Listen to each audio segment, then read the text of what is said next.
Hola a todos, soy Juan David Garcés Barraza, médico y fundador de este canal, y te doy la bienvenida a este espacio donde podrás revisar videos con contenido académico en el área de la medicina. Te invito a que nos sigas en nuestras redes sociales, en YouTube, en nuestra página de Facebook como Dr. Juan y en Instagram como Dr. Juan 2020. No olvides activar la campanita para que recibas notificaciones de nuestros próximos videos.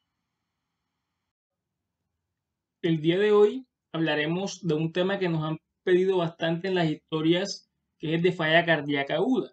Tocaremos lo que es definición, enfoque clínico, diagnóstico y manejo de estos pacientes. Nos hemos apoyado en la bibliografía dada por el Consenso Colombiano de Cardiología, la Sociedad Colombiana, la Sociedad Española de Cardiología y la Revista Española de Cardiología. Entrando en materia, la falla cardíaca aguda se define como un síndrome clínico caracterizado por un comienzo rápido de síntomas y signos asociados con una función cardíaca anormal. Puede ocurrir con o sin cardiopatía previa, con anomalías en el ritmo cardíaco o desajustes de la precarga y la poscarga. Es importante mencionar que dentro del espectro del síndrome existen diversos subgrupos, como el del paciente con síndrome coronario agudo, hipertensión acelerada, falla ventricular derecha o choque cardiogénico, que aportarían en el diagnóstico. Sin embargo, para efectos prácticos, el día de hoy utilizaremos la clasificación de Stevenson, que se basa en la estimación del perfil hemodinámico o las características de presentación clínica de los pacientes. El enfoque inicial del paciente con sospecha de insuficiencia cardíaca aguda se hace con base en una historia clínica con énfasis en la presencia de síntomas y signos sugestivos de congestión e hipoperfusión y en diversas ayudas diagnósticas que confirman o descartan el diagnóstico. Referente a los hallazgos clínicos y paraclínicos compatibles con posible estado de hipoperfusión, podemos encontrar hipotensión arterial, presión de pulso estrecha, alteración del sensorio, piel fría y sudorosa, palidez y llenado capilar lento menor a 2 segundos, disfunción renal, que se puede ver por empeoramiento de la función renal previo aumento del doble de nitrógeno ureico con relación al basal, hiponatremia, pulso alternante, acidosis láctica y extremidades frías.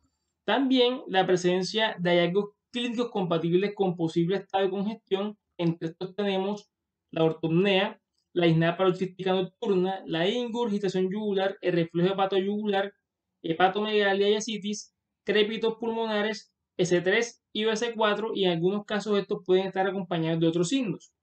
Entonces, con base en los hallazgos clínicos y paraclínicos de perfusión y congestión, se podrían determinar 4 estadios clínicos hemodinámicos, que son los cuadrantes de Stevenson, los cuales veremos más adelante en el video. El electrocardiograma cobra gran importancia en el escenario clínico del paciente con insuficiencia cardíaca aguda, con una ayuda diagnóstica ampliamente disponible, de bajo costo y una muy rápida interpretación.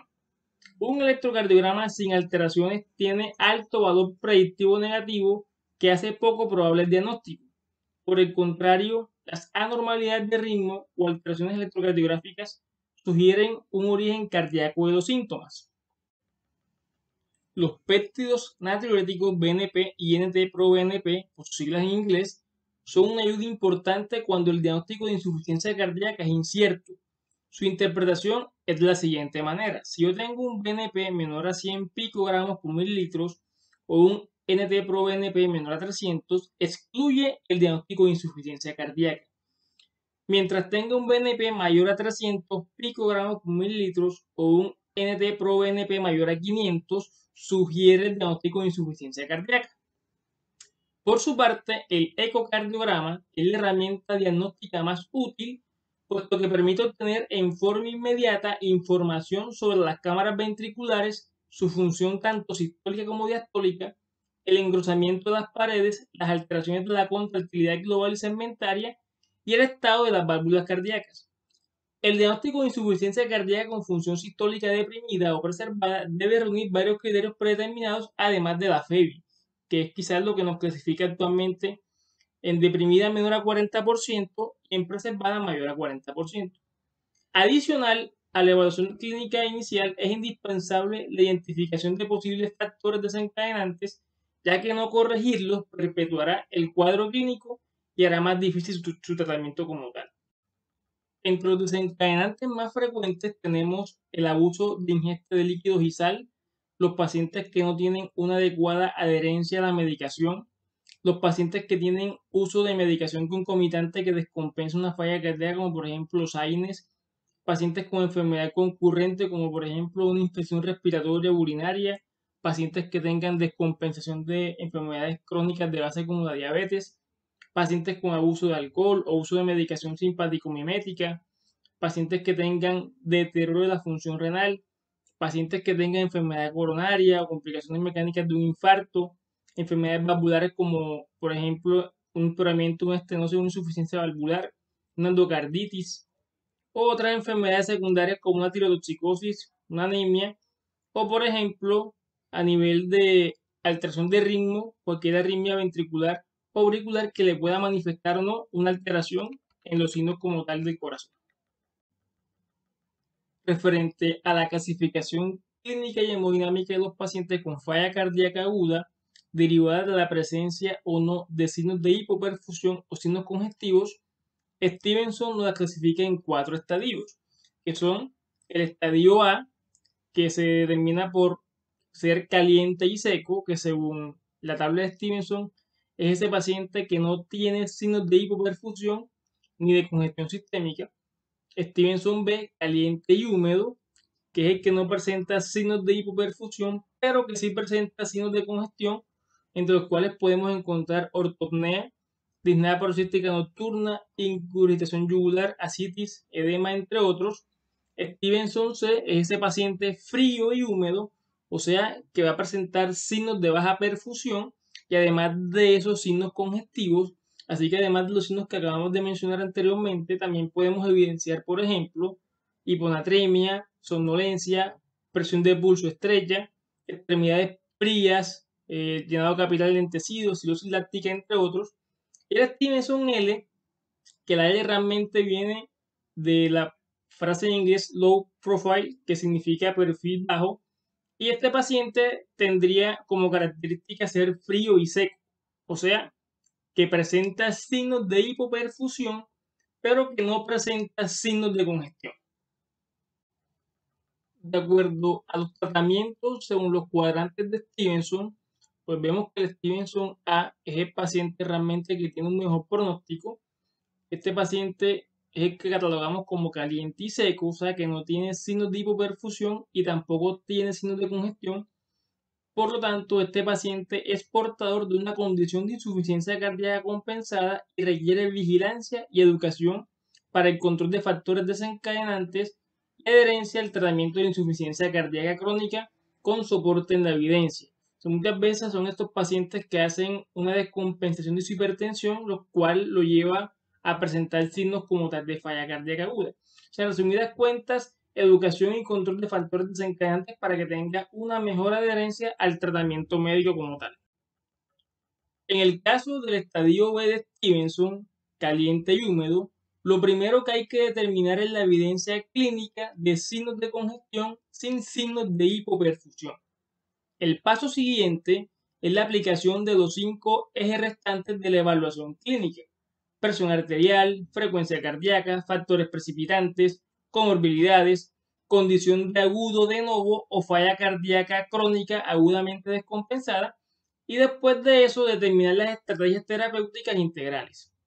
Entre las características hemodinámicas de un estadio B figuran la presión capilar pulmonar elevada, la presión venosa normal o elevada y un índice cardíaco normal. O sea, con base en estos hallazgos, el tratamiento de un paciente en estadio B de insuficiencia cardíaca aguda se enfocaría en oxigenación, verificar si el paciente requiere o no uso de CPAP o ventilación mecánica no invasiva, control de presión arterial y frecuencia cardíaca, identificación y manejo de factores precipitantes, identificación y manejo de comorbilidades, uso de terapia con vasodilatadores como nitroglicerina y nitroprusiato o también neseritide, y el uso de diuréticos realmente merece precaución en el caso de edema pulmonar asociado con crisis hipertensiva, debido a que el paciente tendrá congestión pulmonar, pero no necesariamente sobrecarga de volumen.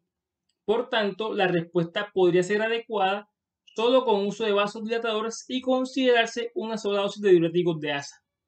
Por su efecto vasodilatador pulmonar, el uso de diuréticos solo debería tenerse en cuenta si existe evidencia clínica de sobrecarga de volumen. En el caso de los pacientes con estadio C de Stevenson, que son los que se catalogan como frío y húmedo, que tienen signos de baja perfusión y signos congestivos, desde el punto de vista hemodinámico, este estadio se caracteriza por presión capilar pulmonar elevada, PVC elevada, índice cardíaco bajo y resistencia vasculares periféricas normal o elevada. Con base en estos hallazgos clínicos hemodinámicos se procede primero a oxigenar el paciente, verificar la necesidad de uso de CPAP o de ventilación mecánica no invasiva, control de presión arterial y frecuencia cardíaca, identificación y manejo de factores precipitantes, identificación y manejo de comorbilidades. Referente al uso de la terapia farmacológica, es importante determinar si es necesario usar vasodilatadores con diuréticos o inodilatadores. Según el predominio del estado de congestión o perfusión, las cifras de presión arterial podrían sugerir indirectamente la presencia de resistencias vasculares sistémicas elevadas. Así, por ejemplo, en pacientes con estadio C y una presión arterial sistólica mayor a 90 milímetros de mercurio y predominio del estado de congestión sobre el de hipoperfusión, se podría considerar el uso de vasodilatadores y diuréticos, evaluando continuamente las cifras de presión arterial y el estado de congestión del paciente. Si a pesar de ello persiste sin mejoría, especialmente de sus signos de hipoperfusión, se podría considerar adicionar o cambiar a un inodilatador. Si la presión arterial se baja, se podría adicionar algún vasopresor tipo noradrenalina o dopamina. Si el estado de hipoperfusión es la condición clínica predominante, se puede iniciar tratamiento con un inodilatador, con previo uso de vasopresor si la presión arterial es menor a 90 milímetros de mercurio. Referente a los vasodilatadores, son los mismos que hablamos en el estadio B: nitroglicerina, nitroprusiato, nesertide, y los inodilatadores tenemos la dobutamina, el levosimendan, el mirrinone. Pero con el mirrinone es importante tener en cuenta que su uso en falla cardíaca derivada por cardiopatía isquémica podría estar asociada con un aumento de la mortalidad.